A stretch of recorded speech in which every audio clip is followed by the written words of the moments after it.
Good morning, good afternoon, good evening, everyone who's watching us in this today's session, depending on where you're watching us from and the time that you're watching us in this session.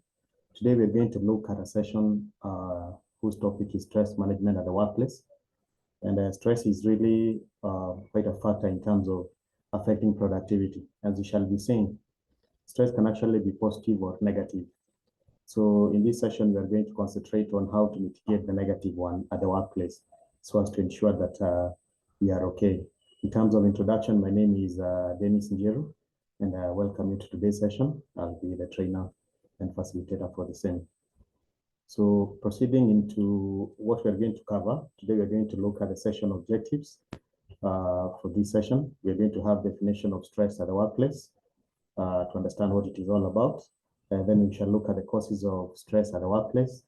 Thereafter, we shall look at the key strategies that we can actually be able to use to mitigate stress at the workplace. Proceeding in terms of the session objectives, we are going to define what is stress management at the workplace as well as what is stress. We are also going to understand what causes stress at the workplace, the key causes. Then later on, we acknowledge the key strategies for mitigating stress at the workplace so that we are in a position to control it and therefore be able to improve productivity. In terms of introduction, we are saying that stress management refers to the techniques, strategies, and practices. We're saying techniques, strategies, and practices that is worth noting. Individuals use to cope with and reduce the negative effects of stress on their physical, mental, and emotional well-being. This tells you that stress management is actually a combination of methods or factors that we can actually be able to undertake, because the various techniques, strategies, and practices will target the physical, mental, and emotional well-being, which basically tells you that stress can actually have a physical, a mental, and emotional bearing on the individuals at the workplace. So stress is a natural response to challenging or demanding situations, but prolonged or excessive stress can have detrimental effects on health, productivity, and overall quality of life. What this basically means is that sometimes a basic level of stress is necessary to actually work, but excessive is what is not necessary. For instance, take the case of working under pressure to meet deadlines. That will have an element of stress, but it's good when it's actually enhanced so that performance can improve. But if it becomes too much or prolonged or the day-to-day way of working, then it becomes a stressful situation and it begins to have a negative impact on the workers. So stress management aims to help individuals better understand, control, and alleviate. Better understand, control, and alleviate stress to promote resilience and improve overall health and well-being. When you have a better understanding of an issue, you're able to, and also understand how to control it, then you're also able to understand how to elevate it. And these are key fundamental factors in terms of studying stress management. Further, we can also say that stress management in the workplace involves implementing strategies and practices to help employees effectively cope with and reduce stress related to their job, responsibilities, and work environment. Implementing strategies. Therefore, it's not just saying that there is stress and we stop it at that point. We need to understand that there is stress, which is negative. We need, what are we going to do? And just knowing what to do is not enough, but also going to execute, implementing what will actually counteract this is very, very important. Workplace stress can result from various factors, including high workload, tight deadlines, interpersonal conflicts, lack of autonomy, and organizational change. These are some of the items that we shall be looking at in depth as we proceed. Then we're also saying that effective stress management at work aims to create a supportive and conducive work environment where employees can thrive, maintain well-being, and perform at their best. So effective stress management, is supposed to counteract the negative impact of the stress so that the workplace becomes a place where people can actually be able to be more productive and improve their output and their expectations. So what are some of the key causes of stress at the workplace? In terms of summary, before we look at them in depth or highlighting them, we are looking at high workload is one of the causes of stress, unclear expectations, which brings about confusion. We have poor work-life balance. When work and life which means your other factors of life other than work are not in balance, there's going to be a problem. There's lack of control of autonomy. We have interpersonal conflict. We have job insecurity. And we're also talking about poor management or leadership, workplace bullying or harassment, physical work environment, job demands and complexity, as well as organizational change. These are some of the key causes, but they're not exhaustive, because we're saying stress can actually be able to display itself in various formats. So let's look at each one of them in depth so that we have a clear understanding of the same. So the first point is high workload, where we are saying that having an excessive amount of work to complete within a limited time frame can lead to feelings of being overwhelmed, pressure and stress. Unrealistic deadlines, tight schedules, and unrealistic expectations from supervisors can contribute to workload-related stress. Take the case of some work that you take 3 weeks, yet is being pushed to be done in 6 days, and the workforce is not being added. That creates a lot of stress, and that's why we're talking about the high workload bringing about stress. The next point is unclear expectations. If you don't have clarity in terms of what employees are supposed to do, that brings a bit of confusion and blame game, because one person expects the other one to be the one doing that work, while the other one is actually expecting another one to be doing it. This brings about confusion, and that is what we are saying needs to be checked. So we're saying uncertainty about job roles, responsibilities, or performance expectations can create stress and anxiety among employees. Lack of clarity regarding job duties, goals, or performance metrics can lead to confusion, frustration, and insecurity. If I don't have a JD at the point of joining work, that I'm not clear about what I'm coming to do here, if I don't have clear responsibilities, if I don't have clear KPIs of how I'll be measured in terms of my performance, then this is likely to bring stress to the workers that are concerned. Is the poor work-life balance, where we said when employees struggle to balance their work commitments with personal responsibilities, hobbies, or family time, it can result in stress and burnout. Long working hours, lack of flexibility, and constant connectivity through technology can disrupt work-life balance and contribute to stress. So the top leadership of a company in terms of working up the shifts, working up the hours of work, must be able to create opportunities for people with families to bond with their children, for people to go out and unwind, so that when they come back, they are a better team to actually be able to work at the workplace. The point is lack of control of autonomy. And we're saying that feeling powerless or micromanaged in decision-making processes can increase stress levels among employees. Lack of autonomy or control over work tasks, schedules, or methods can lead to feelings of frustration, disempowerment, and stress. You know, when people are micromanaged, the creativity actually goes down. And when people don't have creativity, like a lot of people say that nobody has monopoly over knowledge. You could be saying this is how work is supposed to be done, but somebody who wakes up to do a particular job every day is likely to come up with a better way and a faster way of doing it, which increases productivity. So if they're checked that they have to do a particular job in a particular way, yet they have a better way, this leads to problems and much of stress, which leads to requirements for stress management at the workplace. We also have interpersonal conflict, whereby we're saying that conflict with co-workers, supervisors, or clients can create a tense and stressful work environment. Personality clashes, communication breakdowns, and unresolved disputes can lead to feelings of resentment, anxiety, and discomfort. Nobody wants to be disrespected at the workplace. People want to feel that they have been honored, that they have been upheld, that they have been respected, that they have been treated with an element of interpersonal considerations. Therefore, where this is not observed, this leads to stress at the workplace, and everybody, especially the supervisors and everybody else, needs to check on this to avoid increasing stress at the workplace. Job insecurity is the next point. We're saying that concerns about job stability, layoffs, or restructuring within the organization can create significant stress for employees. Fear of losing their job or uncertainty about the future can undermine morale, motivation, and job satisfaction. If I don't see the future in a company, then I'm likely to have a lack of peace of mind.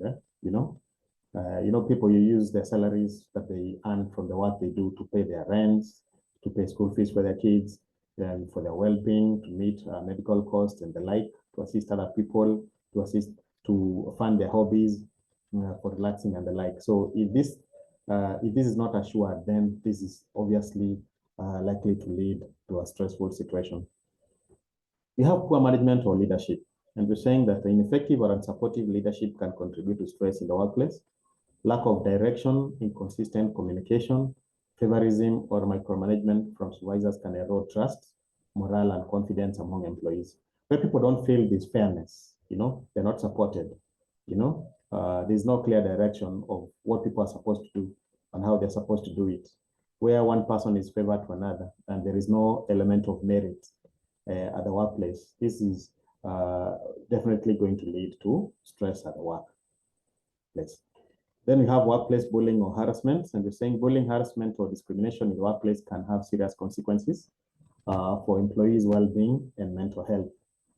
Hostile work environments characterized by intimidation, verbal abuse, or discrimination can lead to stress, anxiety, and emotional distress. This is very true.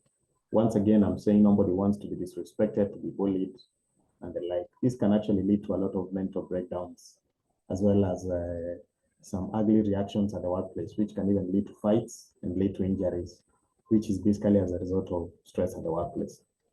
Next, we have the physical work environment, where we're saying that uncomfortable or unsafe working conditions, such as excessive noise, poor lighting, overcrowded spaces, or inadequate facilities can contribute to stress and discomfort among employees.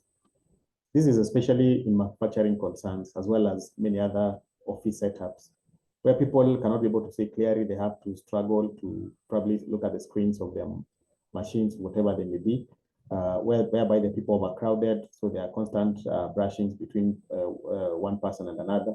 Inadequate facilities where people have to keep kind of scrambling for them. This leads to stress, and this is something that is actually not encouraged. Next, we have job demands and complexity. And we're saying that jobs that are highly demanding, complex, or require constant multitasking can increase stress levels among employees.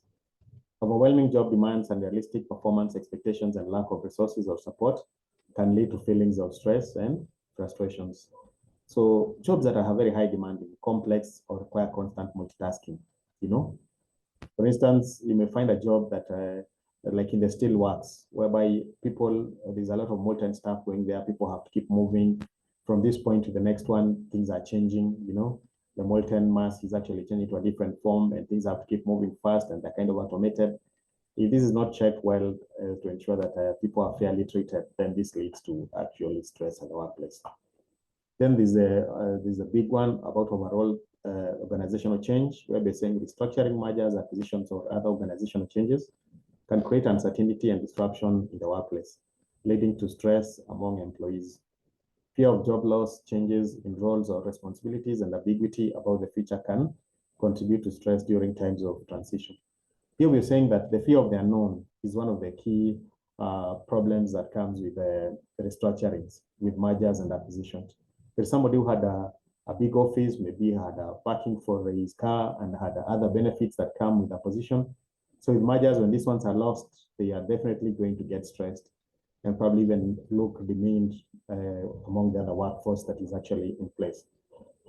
So we're saying that in summary, addressing these causes of stress requires proactive efforts from employers to create a supportive and conducive work environment and prioritize employees' well-being, communication, and collaboration. By identifying and addressing these stressors, organizations can promote a healthier, more productive, and resilient force. So that's a key point, summarizing why we actually need to undertake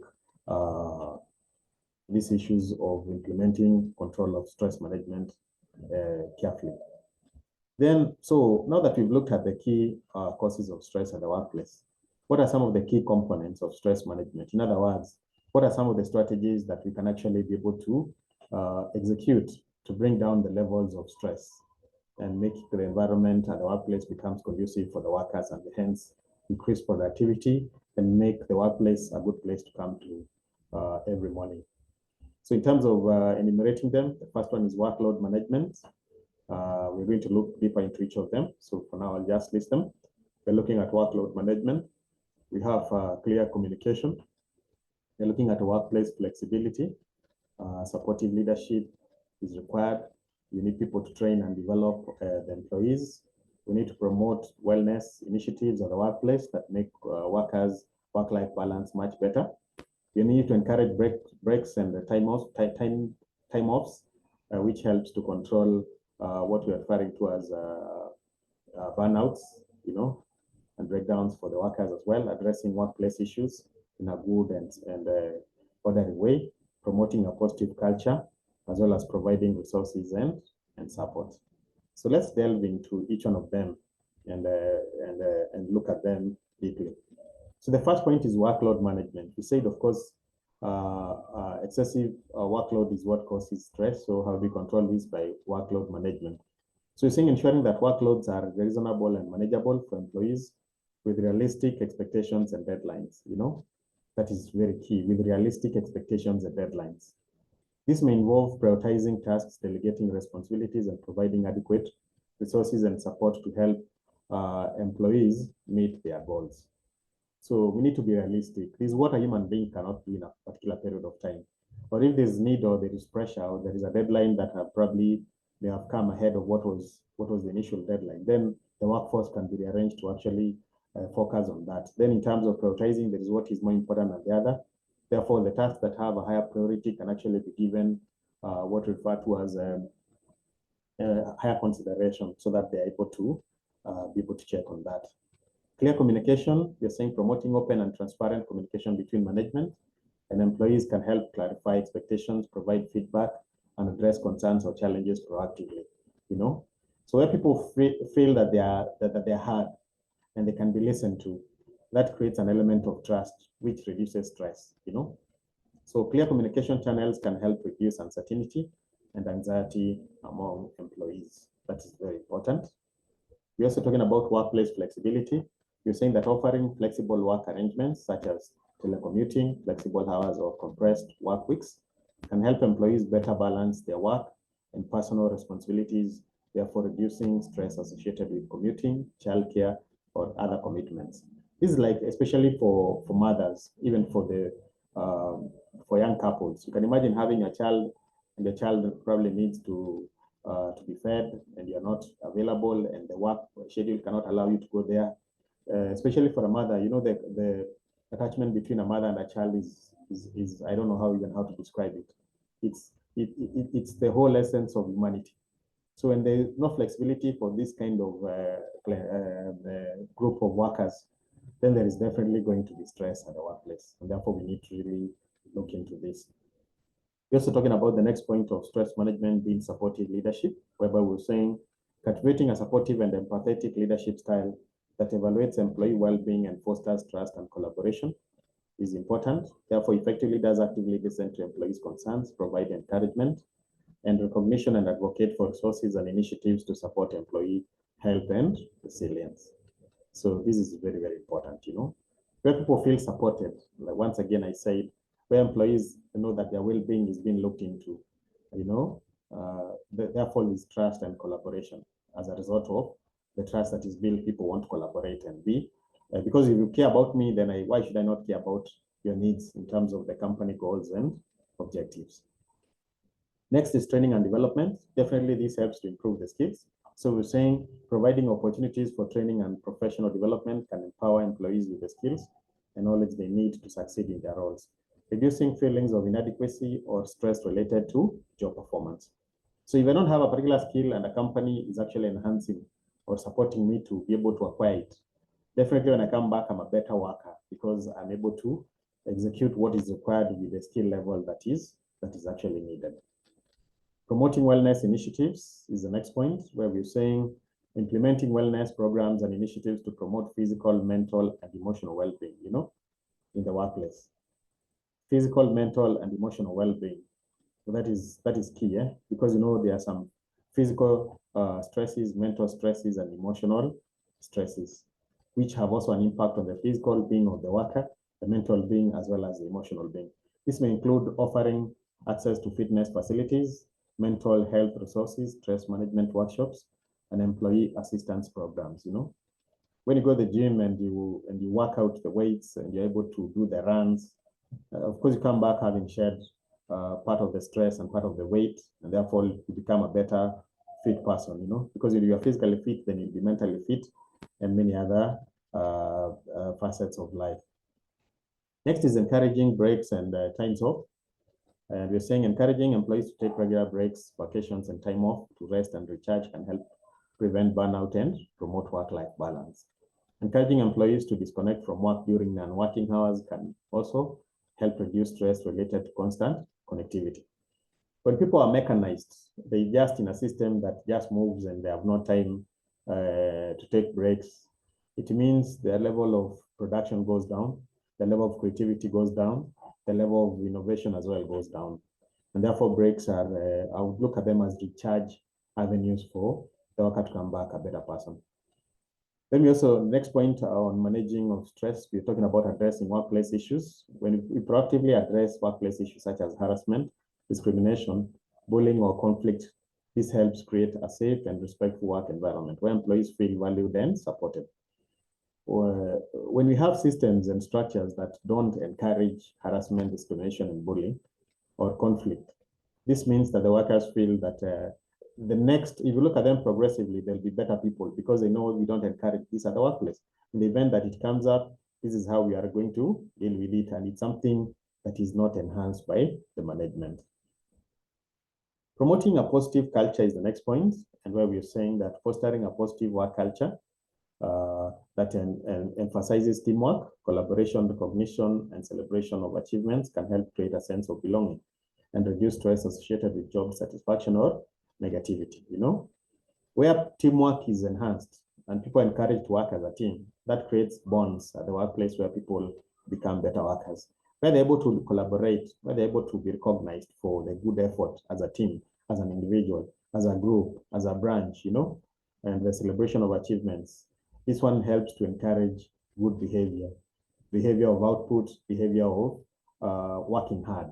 And this becomes a positive way of a positive endeavor in dealing with stress. Then providing resources and support, where we're saying that ensuring that employees have access to resources and support to address stress-related issues such as counseling services, support groups, or wellness. Sometimes people may have personal issues, but they kind of spill over to the workplace. People may have drug addiction. People may be having marriages that are not working. People may be having kids that are stressful, or many other factors that come into life. So when they're counseled, at least they're able to know the workplace or the management cares about them. And therefore they become much better workers as they're improving, and eventually once they are out of that particular challenge that they have. So in summary, we're saying that by prioritizing stress management in the workplace and implementing these initiatives that we talked about, organizations can create a healthier, more productive, and more resilient workforce, ultimately contributing to the overall business success. Workers may want to stay longer in a company that minds more about them and is stress-free, So you don't go to work in a place for long that is very stressful and that does not respect you or does not value you, So stress management in the workplace involves implementing strategies and practices to help employees effectively cope and reduce stress related to their job responsibilities and work environment. That is very true and important.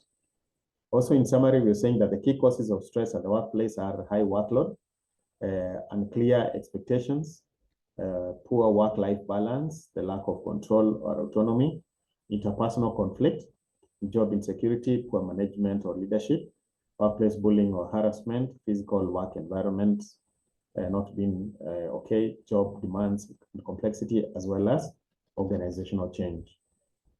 The key components of stress management, now that we need to look at how to deal with the above challenges that we've stated, are we need to check on the workload management, clear communication, enhancement, workplace flexibility, supportive leadership, training and development, promoting wellness initiatives, encouraging breaks and times off, addressing workplace issues, promoting a positive culture, and providing resources and support. So in summary, that is how we are supposed to actually deal with the stress. So this is not conclusive, but there are many other ways we can deal with them, but at least this creates an eye-opener point. So thank you so much for your attention. Paboli Associates is available for you to help you in all manner of work-related issues that can help train workers on stress management. Thank you so much, and may you have a good time. See you in the next session. Bye-bye.